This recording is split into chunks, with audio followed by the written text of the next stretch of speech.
Picture mo. Narito po si John Paulo Benedictos upang ihandog sa akin ang tula sa aking mga kabata.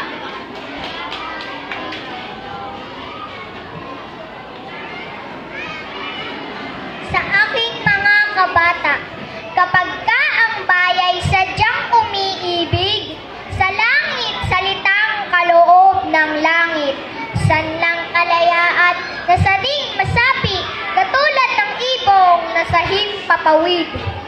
Pagkat ang salita'y isang kahatulan, sa bayan sanayot mga kaharian, at ang isang tao'y katulad kabagay ng alinmang likha noong kalayaan.